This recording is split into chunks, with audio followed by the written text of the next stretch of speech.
Hey, what's going on? It's Bill Burr, and it's time for the Monday Morning Podcast for Monday, November 16th, 2015. What's going on? How are you? How are you? Blah, blah, blah, and all of that shit. I am back out here in Los Angeles, and guess what? Old Freckles is on vacation. That's right. I did my last gig of the year. My last road gig, I should say. Let me drinking tea on this one because my fucking voice is shot, as you can hear after my past weekend. But I don't have any more fucking road gigs. I don't got any more shit to do. I think I do have to go back to New York to promote F is for Family. By the way, which is coming out on Netflix December 18th. The same day that they're releasing fucking Star Wars. Oh my God, dude. I want to go see. It's a prequel. You can look at a little cute Chewbacca. See him when he was only fucking a puppy. Right? Is that what they do? Whatever. So we're competing against Star Wars or whatever. So I need you guys to please. I tweeted out the trailer for it. I need you guys to, if you're ever going to be there for me, which I like to think you are all the time. I like to think you care. If you guys could retweet the trailer, show it to as many people as you possible. All ages, all races, all sexes, transgenders, anybody. Just get people to watch this fucking show. Because I think it's really funny, and I think you guys are, if you like this shit, you're going to like that shit. There you go. Whatever. So that comes out December 18th. That's the big thing I got coming up. So, but other than that, I don't got shit to do. I don't got shit to do. I just got back from the airport, LAX. I immediately came in here to do the podcast. And the second this is over, I'm going downstairs. I'm taking a shower, and I'm putting on pajamas, and I'm not taking them off until fucking Thanksgiving. I think that's the next time I actually have to be required to wear fucking clothes. Some sort of respectable clothes. You can't have you fucking... Just my dad used to walk around in his underwear all the fucking time. It was just totally acceptable.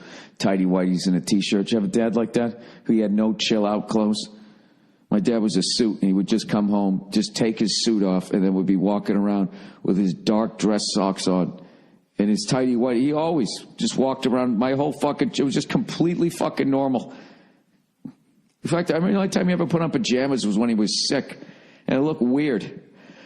But anyways, as I was saying, the second this is over, that's it. I'm jumping in the shower, and I'm putting on my fucking PJs, and I'm going to watch a bunch of Bruins games that I taped. I'm so fucking happy right now with the whole way this weekend went. Madison Square Garden, from the bottom of my heart, if you were one of the many people that came out that night, that was the single greatest moment of my stand-up career. I can't even put it into words. I can't believe that it happened. I just, from the second I got on stage to the second it ended, I did like 90 minutes. I went on stage, right? And before I went on stage, I was like, what time do I have to be off? And they were like, you can't go past 10:30 because then the union kicks in and then I don't make any fucking money, right? So I went on stage a little before 9 and I got off at like 10:28. I think I said at one point to the crowd that I didn't want to get off, and they fortunately applauded, and then I just kept going, and I did every joke that I could think of, and it was fucking amazing. My apologies, though. I do have to apologize to the people that were up to my right. I thought they were drunk yelling at me. What they were yelling was that they couldn't hear. There was evidently a couple of pockets during Verzi and DeRosa. I felt bad for Verzi because he thought they were heckling him and stuff, and it kind of messed up his set a little bit, but he still killed. But I thought they were just drunk. I was like, oh, is this a bunch of yahoos who got a box and now they're going to be screaming at setups? But they were actually yelling that they couldn't hear. So from what I heard, 10 minutes into my act, they fixed it. And so you heard the last hour and 20. So my apologies. I feel real bad about that. I don't know why that happened. But anyways, I'll take you through the whole day. Or how about I take you through, I checked in on you on Thursday. Friday, the day before Madison Square Garden. All right. I went down to the Stand to go do a spot. And I went up there and I fucked around trying out this new material. Shit that I didn't do at Madison Square Garden. And, you know, it went well and everything. And one of the owners over there was telling me to fucking make sure I enjoy Madison Square Garden and blah, blah, blah, and all this type of shit. And the whole fucking time I was downplaying Madison Square Garden. And the reality was because I had to, because it's fucking Madison Square Garden. If I actually thought about the magnitude of it, I don't know what would have happened. So I just kept downplaying it and everything. And so I did a spot there, and then later on, after I did a spot at Stand Up New York, sorry, the Stand, showing my age there, I walked over to the Gramercy where they had the goddamn comedy jam. So I'm drinking my fucking tea here. And I went over there, and it was the best comedy jam show that I've seen to date. Josh and all the guys had been on the road doing the show, so the band sounded the best I ever heard them sound. I got to do a sound check there during the day, and you just feel I'm telling you, some venues just have the magic, and you walked in, you're like, this is going to be a sick show. And Josh and all the guys were excited, going, dude, there's going to be no chairs. Everyone's going to be standing up. There's going to be 600 people in here, fucking packed. So anyway, so we were going to close out the show doing Paradise City because, you know, it's a great fucking anthem to end the show with. And also, what's his face? Josh was going, dude, that's your funniest fucking costume. Like, that blonde wig looks fucking ridiculous. So I'm like, all right, cool, we'll do that. So everybody went on and killed. Mateo Lane crushed it, singing that Whitney Houston song, I Will Always Love You, right? Crushed it. Then Eliza Schlesinger went up there. She fucking killed it. Then I saw Big J. Okerson, who's one of my favorite comics. Absolutely love the guy. He sang that song, is it Weezer? Say It Ain't So? And he was so fucking relaxed and so comfortable. And Big J can actually sing. He was crushing it. And the whole fucking room was singing along with him. And I'm going, look at the guy. How is he that fucking comfortable doing that shit? He's just killing it. And I was thinking maybe because, you know, he opened up for all these bands. Like, he opened up for Korn, Insane Clown Posse. So those could be really hostile crowds. He knew how to handle them. So I'm thinking, well, maybe he's just like, this is a layup. These people actually want me to hear it. So he was walking around like it was no big deal, but it was funny. The second he got off stage, he turned into a little kid. He was just like, dude, that's like the coolest thing I ever did. He crushed it. Then Hannibal Buress came in and sang Benny and the Jets. And by the way, everybody does stand-up beforehand. You got to check the show out. You know, does all their best shit, talks about going to shows.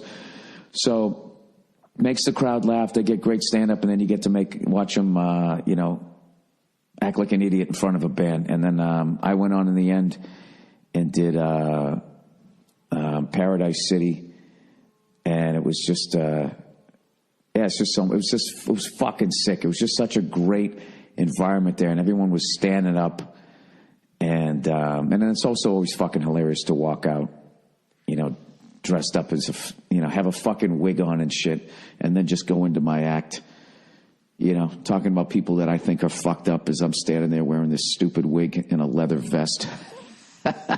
So we ended up having a great time. The drums were tuned up, fucking just sounded amazing. So then I ended up hanging out with Bartnick, and we ended up in this Irish pub, just me and him, and the bartender. And we ordered like one beer, and in the course of doing, you know, sipping on the beer, we all did like 3 shots and then another shot with the bartender, and we just had the best fucking time. Just that New York shit. All of a sudden it's 3 a.m. You go into a deli, you get a bacon, egg, and cheese. All this shit you shouldn't be fucking eating. And we went back to my apartment and just sat there, you know, talking about how we were going to be at the Garden the next day. So, anyway, so the next day comes, and now here it is. And I'm still downplaying it, going like, I'm not even fucking excited for this. Maybe I over-downplayed this fucking thing. So, as I mentioned, during the day, I was going to have them, I rented a drum kit, and I loaded it into, they had them loaded into fucking Madison Square Garden, and the goddamn Comedy Jam guys came over, and we played for an hour and a half in an empty Madison Square Garden. It was like my manager, my agent, my father-in-law was there, my publicist, couple other people. That was it. And Ben Bailey, who I knew played guitar and had a studio and everything, I actually texted him a few days earlier. I said, hey, Ben, I'm in New York, and we've been trying to get together and jam for fucking like 5 years. I said, hey, man, do you want to, can you play on Saturday? And he goes, yeah, man. He goes, I just finished my studio at my house. You got to come by. And I just wrote back, nah, I got a better place. And he writes back like, what the fuck? I can't even see my place. How do you know it's better? So I said, you want to fucking, go to Madison Square Garden? He fucking freaked out. So we got a set list together and all that shit. Obviously, all the shit that I did with the Comedy Jam guys, we had that down. And Ben Bailey's like a fucking Black Sabbath freak. So we learned War Pigs, and we were supposed to learn one other. I don't know if we ever got to it, but so we ended up going in there, right? And there was all these guys setting up chairs and shit for the show that night. And I was like, oh, man, I don't want to sit up here and making all this noise, fucking ruining this thereafter. And I go, when are they going to be done setting up the chairs so we don't bug them? They go, no, they're used to it. They're used to it. Go ahead and get up there and play. And we started playing. It was fucking unbelievable. And the people working there actually got into it. They thought it was cool that we were doing it because they know we were just geeking out. And they started turning on the lights, doing like a light show as we were playing in an empty fucking Madison Square Garden. And by the end of it, they had the video guy comes down and he starts filming us. So I guess on the last song, we were up on the Jumbotron. I think we closed with Paradise City again. But we did like Custard Pie. We did War Pigs, Welcome to the Jungle, Dr. Feelgood. My publicist also played drums. He went up there. They did Wanted, Dead or Alive. Just all this arena rock shit. My agent went up there, had to drag him up there. He went up and he played. And I'm going to post some of these pictures too that we had a photographer who was going to be there for that night. He posted them, and we had the best fucking time. And I really think that it helped me for my show that night because I kind of went in there and got a feel for the room, got my stink in there a little bit, and just got on the train, went back to my apartment, and Nia was getting ready, and I was just sitting there as I was waiting for her to get ready, and I was drinking a Budweiser, right? And I never drink before shows, ever. I don't give a fuck how far ahead it is, right? So she just goes, you having a beer? And I was like, yeah. She goes, you never drink before shows? I was like, no, I don't. Just felt like having one.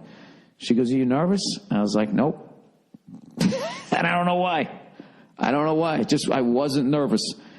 I should have been, but I wasn't. And I went down to the arena, and everybody was there. Had a bunch of people in the dressing room hanging out, talking, almost right up till we went on. Usually I'm like, get the fuck out of here for the last 10 minutes. Let me be alone with my thoughts. You know what it was? I did those 2 weeks on tour through the Midwest, and then I did that run through Pennsylvania and down in Florida. So I was on my game, and I just felt like it was going to be a good time. So the moment of truth comes, right? Verzi shows up, of course, wearing his sweater and his fucking Jordans, or whatever the fuck he had. I forget what he had. Air Max. DeRosa showed up wearing this fucking hipster old lady sweater, which I actually made fun of when I got on stage. So Joe Bartnick goes out, and he does the voice of God. I got the video for that. I'm going to post that too. It was fucking hilarious watching him. He got people so fucking amped up, right? So Verzi goes up, he does his thing. DeRosa does his thing, and then we showed the trailer for the first time ever. We showed the F is for Family trailer, which I literally had to walk into the tunnel and block my ears because I didn't want to handle if they weren't liking it. So after it was done, I heard it got a nice round of applause, and the Netflix people, everybody was excited that it had done well. I hope I'm not boring you guys with this shit. I feel like I'm babbling here. And then it was the moment of truth. Going on stage to do stand-up comedy at Madison Square Garden, sold-out fucking show. And Verzi introed me. And I don't know. I just walked out there, and I forget what I said, but it just was one of those things. It's like you hit your first shot, and you're like, all right, it's going to be a good game. And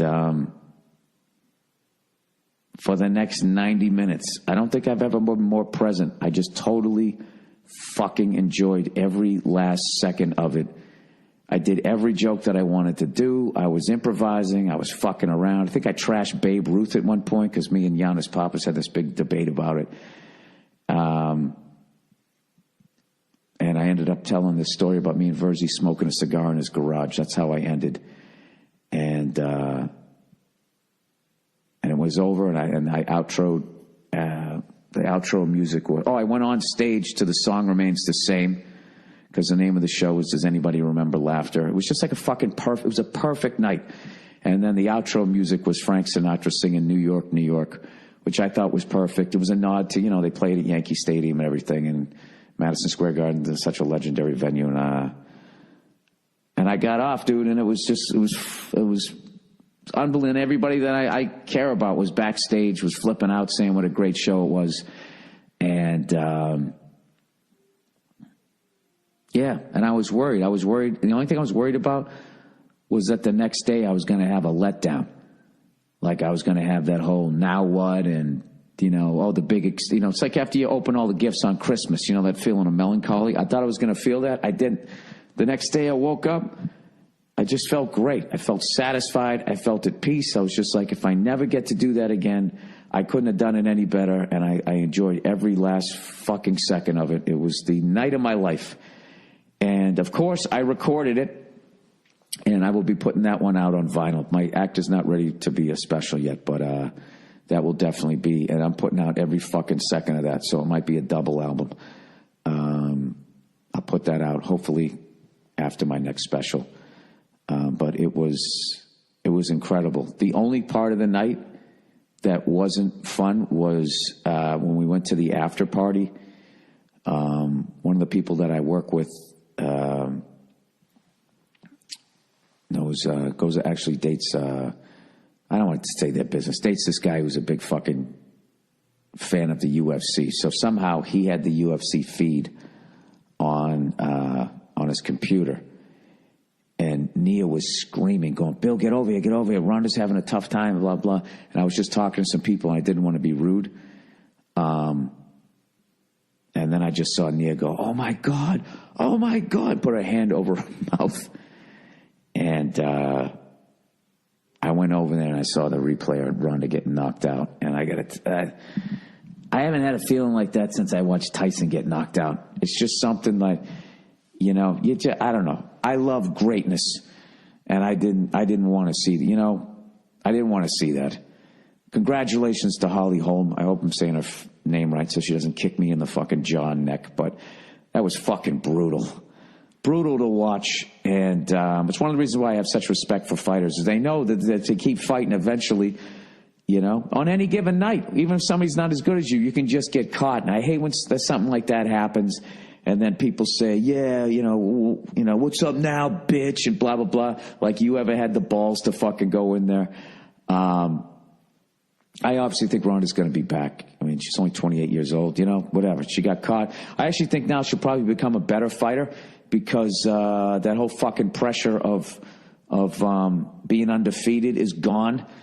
And she can just focus on what she needs to do. But that was fucking brutal, man.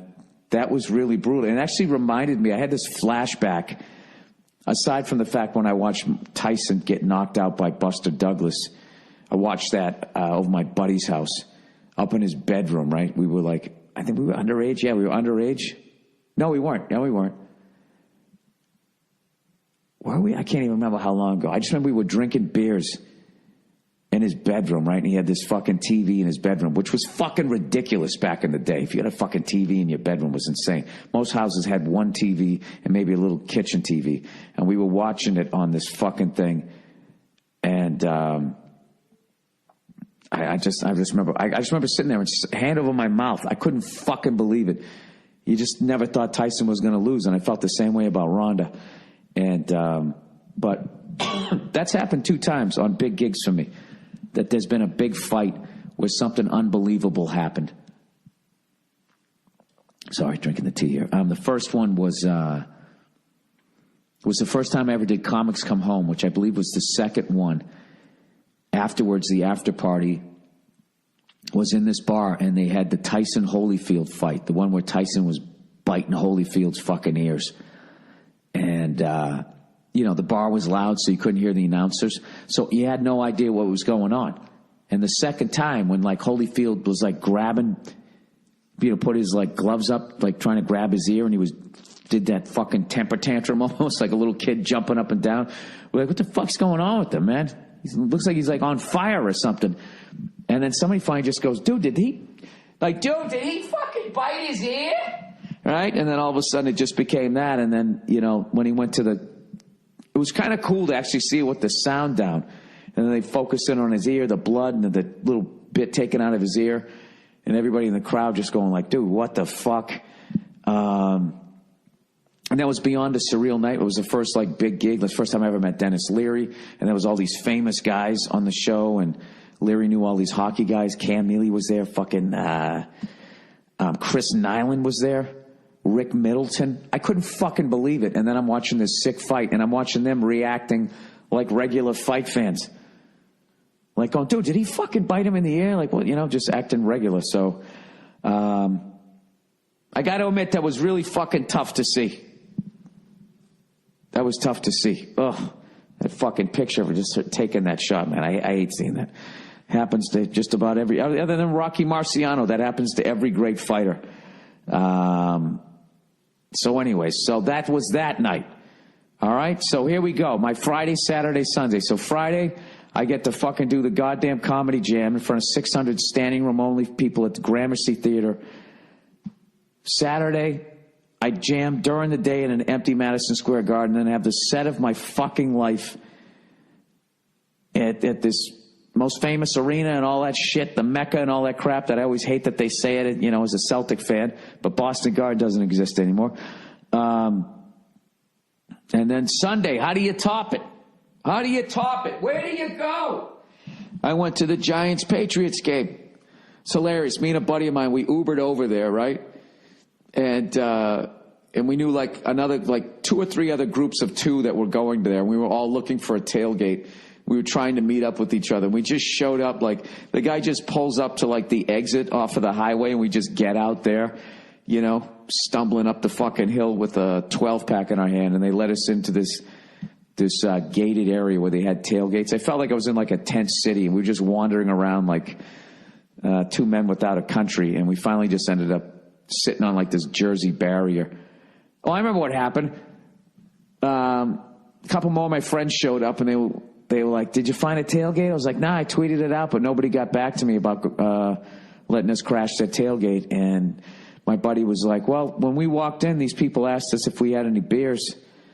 So we walked back over, and we literally traded beers for food and joined their tailgate. It was like we were like fur trappers. Instead of having pelts, we had fucking Bud Light and shit.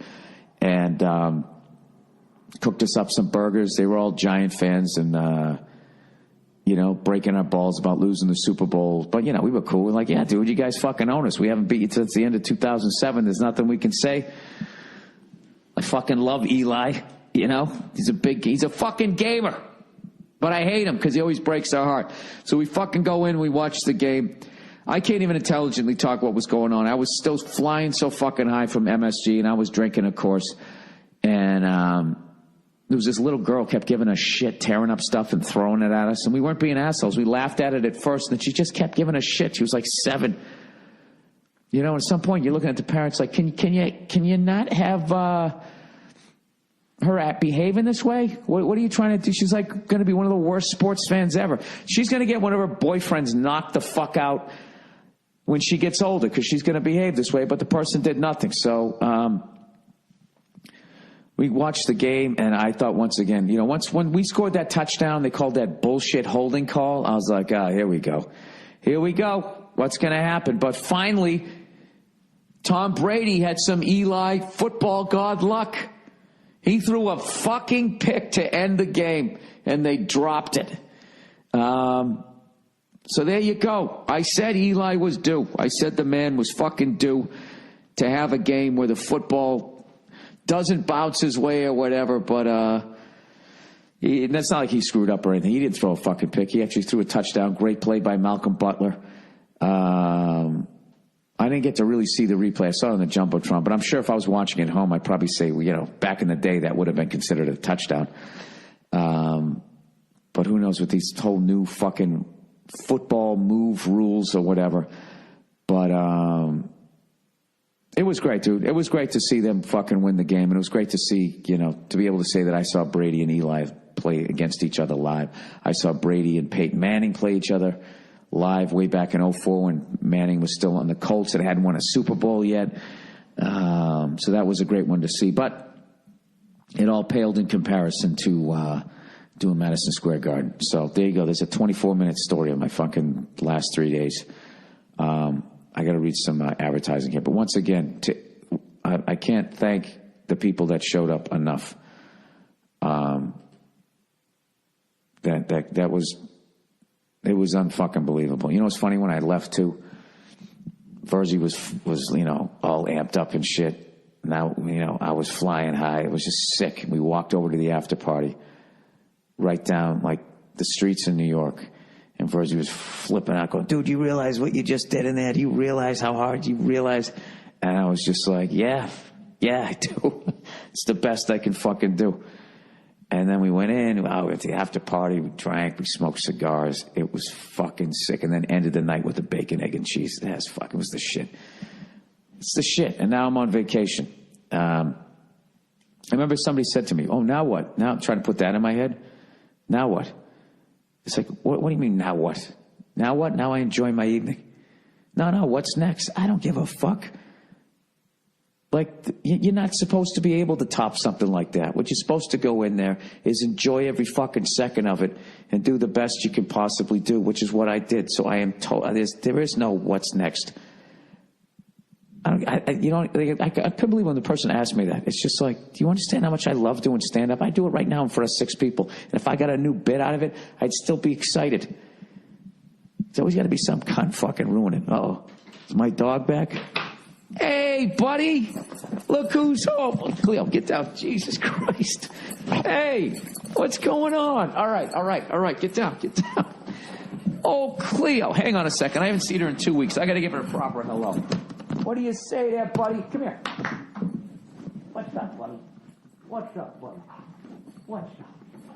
You got a bath? Look at you. Yeah, okay. All right. I'm doing the podcast. All right. Sorry, I'm back. Look at you, huh? The old blue bear. The old blue bear's back in the building. I haven't seen my dog in 2 weeks. You and I, lady, Cleo, you and I are going to go on some fucking hikes, my friend. I'm in town for the rest of the year. What do you think about that? You know, I put on some pounds and I'm going to get back in pit bull shape. And I'm not talking about the rapper. All right, buddy, can you get over there and lay down, Cleo? Can you go lay down, please? Go on, go lay down. Go lay down. No, I'll play with you in a minute. Hey, get your nose out of there. Go lay down. Down. Sorry, is this even a podcast anymore? Cleo, get over there. Go on. Get over there, lay down. You can't keep jumping up here. All right, let's do some reads for this week.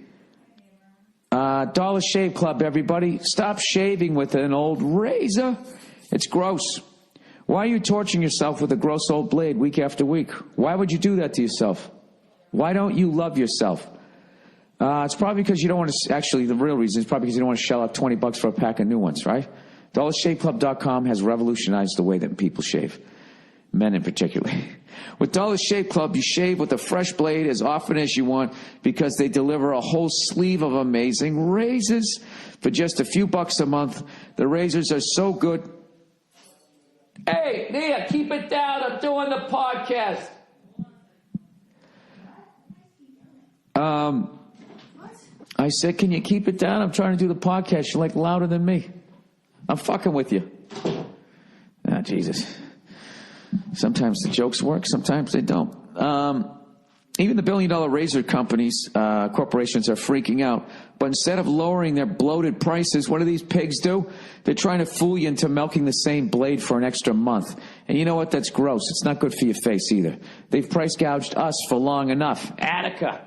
Never go back to squeezing weeks and weeks of shaves out of a disgusting, rusty blade. All you got to do is just join Dollar Shave Club and use a fresh blade whenever you want. It feels amazing, and it's a third of the price. Join the millions and millions of fans, millions of others who figured out the smarter way to shave. Join Dollar Shave Club now by going to dollarshaveclub.com/Burr. That's dollarshaveclub.com/Burr. Hey! dollarshaveclub.com/Burr. All right. Here's a new one. MVMT watches. Oh, Movement watches. Sorry. Thanks to Movement Watches for their sponsorship of this podcast. They sent over some watches, and I haven't received them yet. You know what? I've been on the road. But whatever. I'm sure they're great. I'm sure they tell time, you know. Check them out. It was this little crowd-funded brand that is revolutionizing the watch game.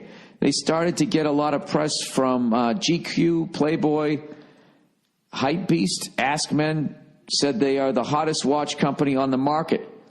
Is that right? Well, anything that's fucking over the iWatch is great for me. I think that's hilarious. Cleo, have you seen anybody? Any of your friends have the iWatch? Quality crafted watches start at just $95. If you tried to get a watch like this at a department store, you'd be spending at least $400 or $500. Their style is minimalist. It's clean and sleek. You could wear this thing at the office during the day or out at night at bars. It's new, it's sharp, and it's an all-day wear. Please spell MVMT when you say the URL. I know it. I know what to do. I'm going to help your style get on point. So check out MVMT. Michael, Victor, Michael Thompson. Watches. MVMTwatches.com/Burr. We're hooking you up with 15% off your entire purchase. That's MVMTwatches.com/Burr. All right, and lastly, but certainly not leastly, our old friends here, Stamps.com. With the holidays almost here, you don't have time to go to the post office. Traffic, parking, old ladies, lines. It's going to be packed, and it's going to suck. It's going to suck with everyone mailing holiday gifts and packages. Well, why would you want to deal with that, you know? Well, what do I do, Bill? How do I get out of it? Just use Stamps.com instead. With Stamps.com, you can avoid all the hassles, man, of going to the post office during the busy holiday season. Everything you would do at the post office, you can do right from your desk. Buy and print official U.S. postage using your own computer and printer. Print postage for any letter or package the instant you need it. Then the mailman picks it up. It's so easy and convenient. I use Stamps.com to send out all my merch, all my posters and whatnot. You should too. Right now, sign up for Stamps.com and use my last name, Burr, for this special offer. 4-week trial plus a $110 bonus offer that includes postage and a digital scale. Don't wait. Go to Stamps.com before you do anything else. Click on the microphone at the top of the homepage and type in Burr, B-U-R-R. That's Stamps.com. Enter Burr. You know what, Cleo? You're too goddamn cute. Why don't you come up here for the rest of the podcast? All right, lay down. Thank you. Oh, you smell so good. Yes, you do. Okay. All right. I know. I missed you too. Okay. Are you done? All right, let's read some questions for this week. She'll calm down in a minute. Military response. Bill, I'm not affiliated with any political party. Read extremist. Whenever anybody says, I'm not a Democrat or a Republican. Hold on, you're just going to make all kinds of fucking noise up here, aren't you? All right. I hate groups just as much as you do. I'm not looking forward to hearing people argue about proper responses to recent attacks in Paris because everyone talks like they have military background. That being said, what is the solution? It seems like it's always a damned if you do and damned if you don't situation with military action. In one sense, I find that comforting. Knowing that it's fucked up either way, it means we're just human beings getting by. Thoughts? All right, what do I think? Well, obviously, you know, what happened in Paris is fucking brutal. And I don't see how that, you know, even if I agreed with the political agenda of whoever the hell did it, like, that's not the way to get people to pay attention to your plight, to do stuff like that. Now, having said that, I live in a superpower, and I know that our bombs don't always land on the right people. So I understand why countries don't get along with each other. And I've been to Paris twice, and it's my favorite city in the world. And I think the people are great, and it's just brutal. Eagles of death metal were on stage. Thank God they were all right. But just, I can't imagine nobody who was in that building is going to be the same. I mean, it's just like, I can't even imagine. It's just, I didn't even want to talk about this stuff. It's so fucking brutal. But unfortunately, I think that human beings are hairless apes that can speak, and we're doomed to destroy one another. So try to enjoy every fucking day before we do. I mean, that's the only thing. I mean, there's no stopping all the shit that's going on in the fucking world. We're never going to get along. We're just not going to. You know, there's no solution in the Middle East. Whatever side you're on, those people hate each other for fucking ever. The only way you could fucking do it is you'd have to eliminate everybody but like babies, and you'd have to start over again. So nobody told them the fucking stories about why you should hate these people, right? But even if you left the fucking babies alone, because there's this big fucking thing where they go, you know, a baby comes into the world and a baby isn't racist and a baby isn't this and a baby isn't that. But you know what a baby is? It's a fucking human being, all right?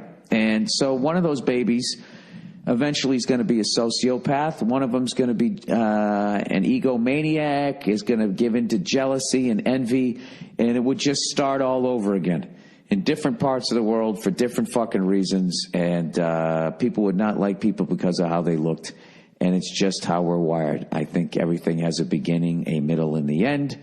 We're closer to the fucking end, unfortunately, and you know, that's why I don't watch the fucking news anymore. That's why I don't understand why it is the way it is, and there is no fucking solution. I know that's depressing, and enjoy your holidays, everybody. What are you going to do? What are you going to do to stop these people? Dude, my dog just keeps wagging her tail. That's right here, sitting on the couch with your fucking dog, man, right? That's it. Playing music with some friends of yours, doing a comedy show, going after a dream, just going after what the fuck you want in life. That's all you can do.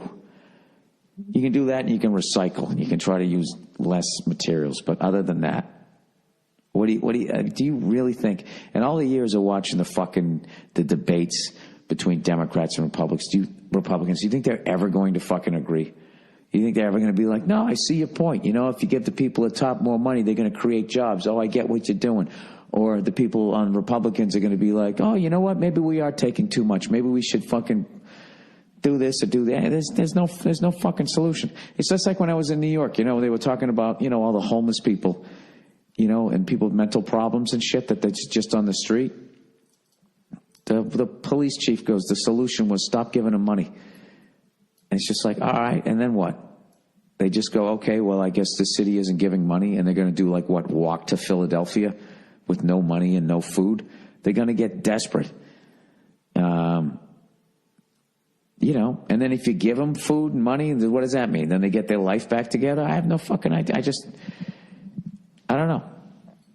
I don't think there's any solution. And that's depressing, and it's not even funny.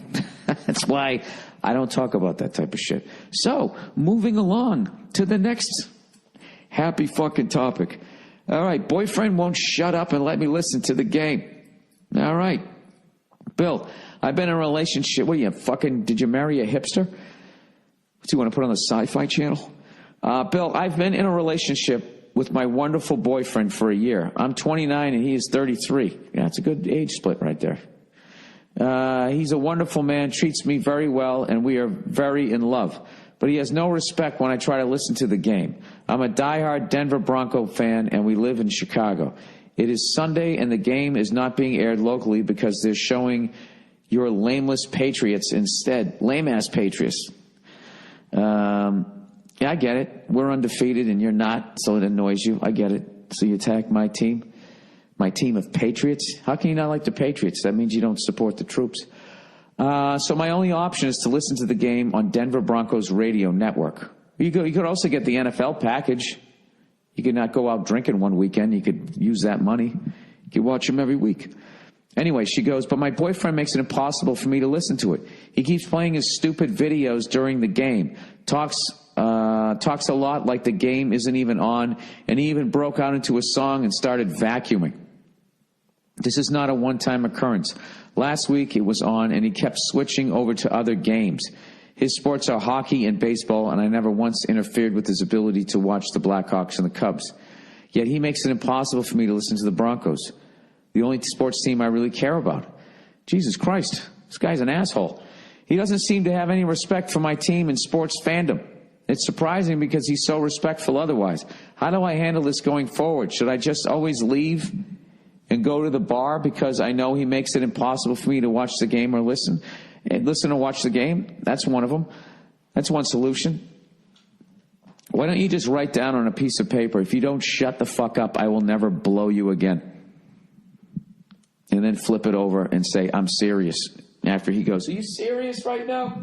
I am serious. I don't know. Have you sat down and talked to him about it? You know? I don't know. See, then listen, look at this right here. This is a little tension here. Hatfields and McCoys. What do you do? And if he doesn't listen to you, then you're going to get resentful. Listen, I would just politely ask him not to do it. If he does it again, the next time one of his games are on, I would vacuum. I just keep turning the vacuum on and off, on and off. And if you do that to him for like 5 minutes, he's going to get it. I think you got to go childish here. If you haven't talked to him yet, I think you got to go childish, you know.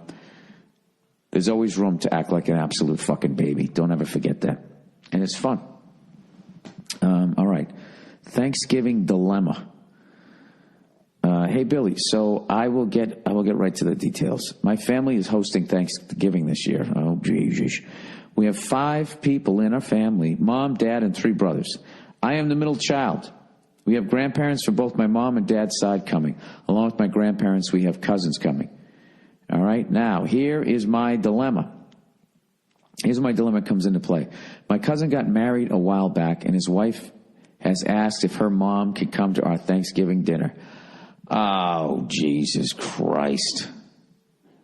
Oh, Jesus Christ. You know, there's something to be said when you've lived that long and you don't have a Thanksgiving party to go to. That probably means you're a fucking asshole.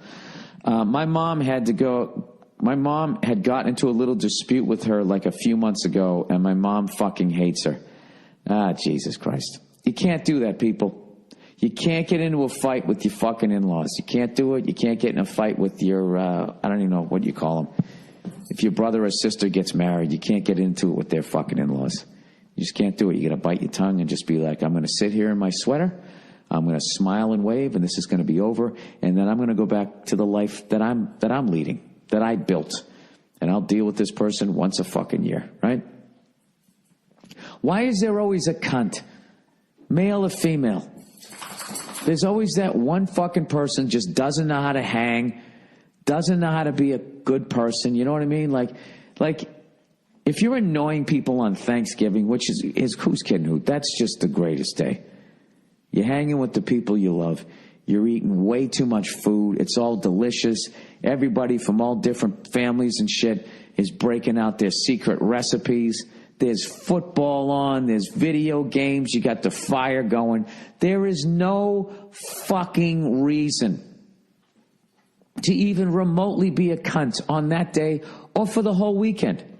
It's the greatest fucking weekend. College kids come back Wednesday night. Everybody fucking hangs out. You get to try to fucking hook up with people that you liked back in the day when you were in high school, right? By the way, you got to do that Wednesday night hookup, man. You got to do that until you're like fucking 30 and everybody starts disappearing. Then you got to realize you're too fucking old, and then maybe I should go out and fucking, maybe I should go out and get married myself or whatever. But right through your 20s, you got to hit that every fucking time. In fact, you know who did a great rant about that? The one-man thrill ride. The one-man thrill ride's got a great one. I'll try to find that video. He's got a great video about that. But anyways, yeah, there's no reason to be a cunt. I just don't fucking get it. And there's nothing, too. Like, your mom needs to set aside her shit. You had one fucking argument. All right? Let me go back and read it. I already forget. Now, is this your mom's son's mother-in-law? You have to get along with her. My cousin got married. Oh, your cousin. It's a little distant. Just be fucking civil. You know what's funny is when men don't like each other, it's way more civil. That's a family event like that because we solve shit with violence. You know what I mean? No one wants to get involved in that. But women, you know, are more mature, I guess, so they don't solve shit with violence. So all it is dirty looks and fucking, you know, sassy your sides or whatever the fuck you call them, side glances and shit. They just all day long. They don't give a fuck. They're just openly being rude to one another. Oh my God. You know what you should do? You should have like a fucking, I should just have an area to put people like that. All right, you two douchebags don't get along. So you guys can both eat, you can eat Thanksgiving dinner standing up outside in the backyard. That's where you should stick them. Right? The fuck out of here. All right, my mom had gotten into a little dispute with her a few months ago, and my mom fucking hates her. She's the type of lady that just sits on her ass and doesn't help making food, doing the dishes, cleaning up or anything. Yeah, exactly. There's always one of those. We know that, yeah, and then fucking goes to your bar and takes out the most expensive shit, doesn't finish it, you know what I mean? Dumps it down the fucking sink. We know this from the few times we hung out with her at family gatherings. My cousin's wife's mom has no other place to go for Thanksgiving. Yeah, gee, why do you think that is? Because she doesn't help making the food. She doesn't do the dishes. She doesn't clean up or anything. She's a douche. Oh, my God, I fucking hate this person. But honestly, none of us really know her, or nor do we want her to come and make our day awkward. I guess I just need to ask advice on how we respond to my cousin and tell him that bitch isn't invited. We don't know how to do it without hurting feelings or making it weird the next time we see them. You can bring Nia in on this one if she knows how to set this bitch down easy. You know what? I'm going to go get her. Hang on one second. Hey, Nia, I need your help on this one. All right? Even though you're still mad at me for my rude comment earlier. Can you come over? This is recording live. Can you, Cleo, get down, buddy. I'm sorry. Get over there, lay down. Go on. Nia? I hear you. What is it? All right, come over here. So long story short, this guy's got a dilemma. He's having Thanksgiving at his house. Okay? Mm-hmm. So here's his dilemma. His cousin got married a while back, and his cousin's wife asked if her mom can come along. Okay. All right? And evidently, she's a douche. She doesn't help with the cooking. She doesn't help with the cleaning. She just sits around. She's a jerk. Okay. And guess what? She has no place to go for Thanksgiving. Can you believe it? Right. Can you believe this jerk? Come over here near the microphone. I know. Just really quickly. Oh, my God. You're so mad at me right now. So what's the question? So how can he just in a nice way let this woman down easy? Like, how can he just say, listen, we'd love to have your mother over here if she wasn't such a jerk and she wasn't going to ruin Thanksgiving. So wait, so the cousin is coming. The cousin was invited. Yep, and he's bringing his wife. They're both invited. Yeah. They just don't want them to bring his cousin's wife's mom. Yeah, that's an impossible situation. I feel you, though, because you want to be like, well, it's my house. I can have whoever I want over. And if I don't want this person over, I shouldn't. But the thing is, with the holidays and family, and this is the cousin's wife's mom, that's when you're not going to be able to win. So I feel like you can't turn them down and say, no, they can't come, because that will create a bigger problem than it's worth. And so what does she do? She just doesn't like... My mom got into a little dispute with her a few months ago, and my mom fucking hates her. Oh. Yeah, it's brutal. Okay. Well, you know, I love that you have to be like the bigger person and just allow this fucking stick in the mud to come over and ruin this person's Thanksgiving. I really feel for this person, right? This fucking blows. I think what you can do is, especially since the mom doesn't get along with her, I think it may be one of those things like, you know what, we're really only prepared for like this many people. But they had the fight and the falling out. They're going to know what's up. They're going to know why she's not Somebody says, can I bring my mom? You have to say yes. No, your mom could stay at home. That's the thing about it. And the thing is, I think maybe this is more advice for the next time. Next time, you can't invite your cousin over. There it is. That's what it is. This year's Thanksgiving is going to stink, but then the rest of them won't because your cousin can't come the next time. Yeah, just ignore that woman for now. If she doesn't help or whatever, it's, whatever. You got to have fun with it. Yeah, and you can also say, oh, hey, whatever her name is, Susan, do you mind, gathering a couple of those plates for us? And, just kind of just throw that in there. But if she's continuing to be that way, I'm sorry, but your cousins can't come to your Thanksgiving anymore because she's going to be a part of the package. And if they bring it up, just say, you know what, to be honest, our mom doesn't really get along with her and we feel like it gets uncomfortable and, I got something. Maybe they can come by for pie at the end of the night or something, and they can just. Or maybe we can bring it out to the car and just hand it to you. Right, as they're driving by, just stick your hand out the window, and I'll have it on a plate. We used to do when there was somebody like that around. There would be some sort of inside joke that whenever the person was behaving the way that we hated, it was the inside joke with the other people, or you would just sing a song. Hey, can you clean up the dishes? And she doesn't do it, and then you just walk away, and you just sing just once. Can we try to? And it just becomes, and it actually makes it fun. But I really think you should just do the thing where you ask her to help out. Hey, do you mind grabbing the plates and setting them out? You're so good at that, too. I do that really well. I'm really good at do you mind just grabbing this for me really quickly? And it's all laced with, hey, do you mind not being such a selfish douche? Yeah, exactly. It's customary when you're invited to somebody's place over to dinner or anything. Can I help you with the dishes? Do you need anything? That's a custom. Even if the person's no, I got it. It's customary. It's an etiquette thing to at least ask if you can help out or bring wine or something like that. Yeah, and here's a major red flag. If you're that fucking old and you have nowhere to go for Thanksgiving and there wasn't some boating accident that all your family was on, how do you not have anywhere to go? Nobody wants to spend Thanksgiving with you. Well, Pick up a dirty plate, you selfish whore. Well, the thing is, the cousin and the wife and the cousin's mother-in-law, they can't do their own thing separately. I mean, maybe not. Maybe it's all about the big family gathering, but I think you just got to grin and bear it. I think you should definitely gently suggest to her, hey, do you mind grabbing this? Just little stuff, not crazy, because then she'll be on to you and it'll be like a real big blowout, and you don't want that, but just subtly. Hey, turkey douche, you mind? Exactly. But next year, yeah, you just can't invite him. You know what? We're actually going to do a really small Thanksgiving this year. It's just going to be me and the wife and my mom. No assholes. We're just doing it small this year. You have to be very gentle about it. But that's how you get around it, is that you just don't invite the people that are attached to the people that you don't like, which sucks.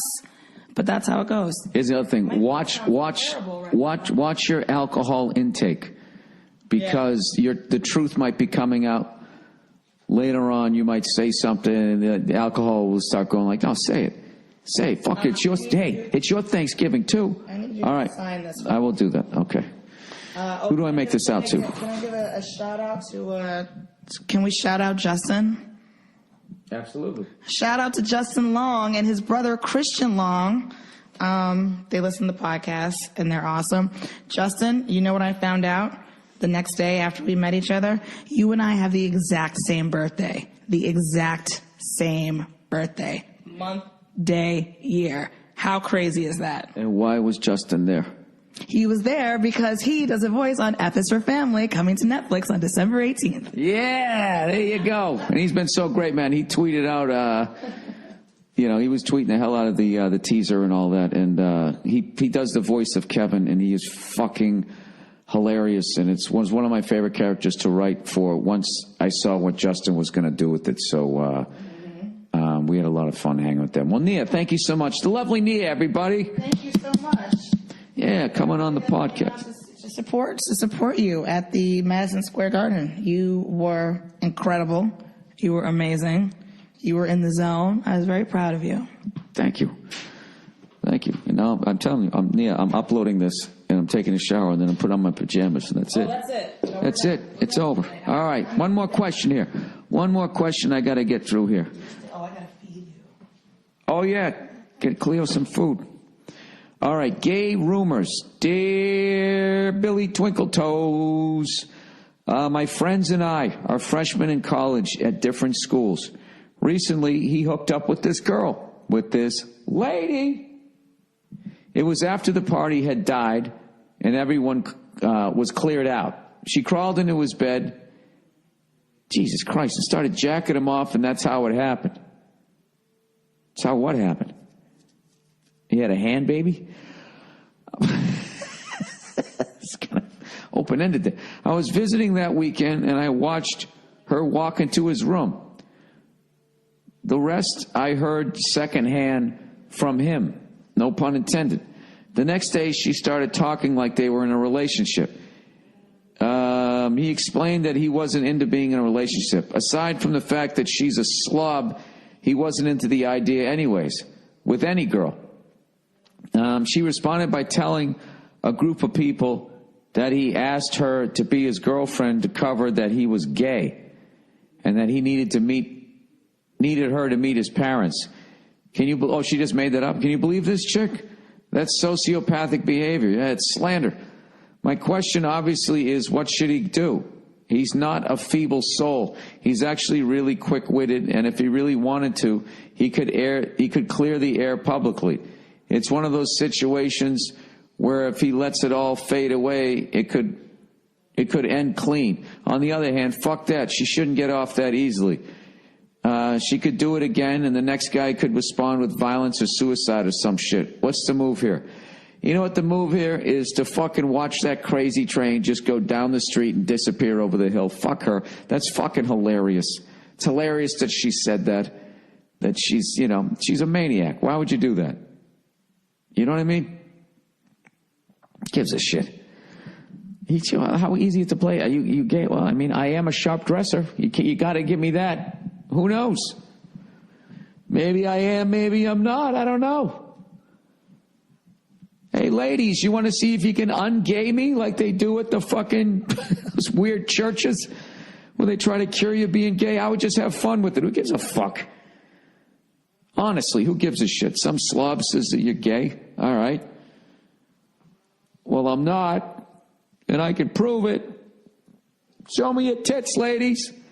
Oh, look at old Frederick standing up at attention.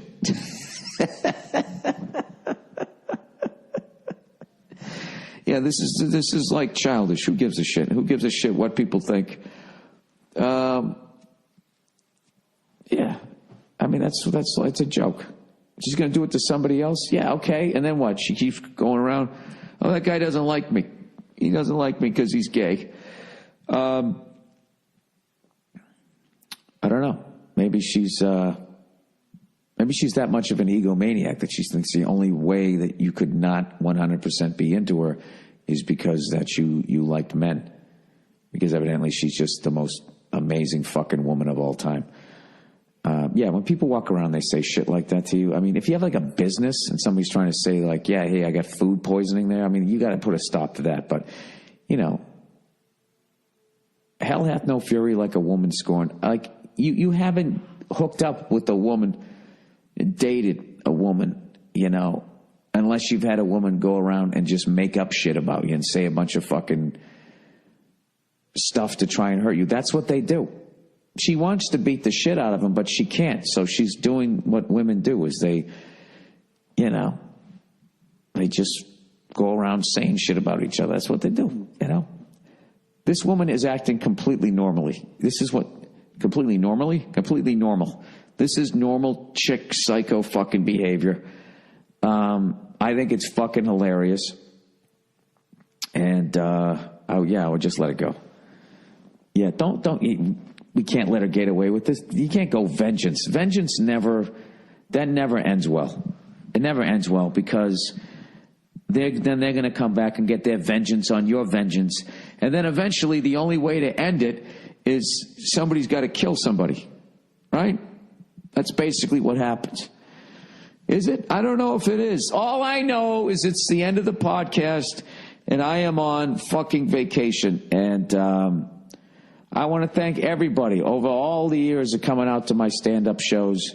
Anybody ever heckled me, anybody ever laughed, anybody who just fucking showed up, got a free fucking ticket. Because all of those shows led to the one that I had Saturday night. What a fucking way to end. I got one more gig that I am doing New Year's Eve out here in LA, but it's not a road gig. It's going to be great. It's going to be the night before the Rose Bowl.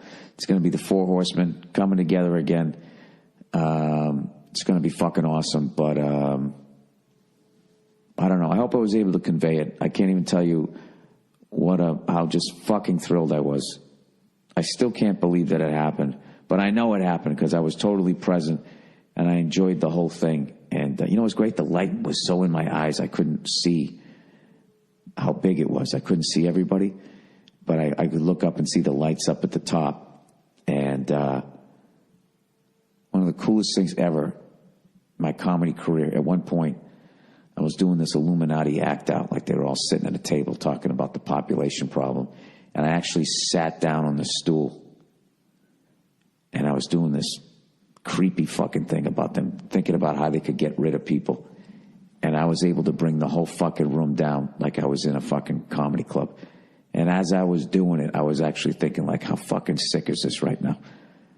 It's like 12,000 people listening to me. I'm sitting down on a stool, imitating some lunatic in the Illuminati. How fucking fun is that?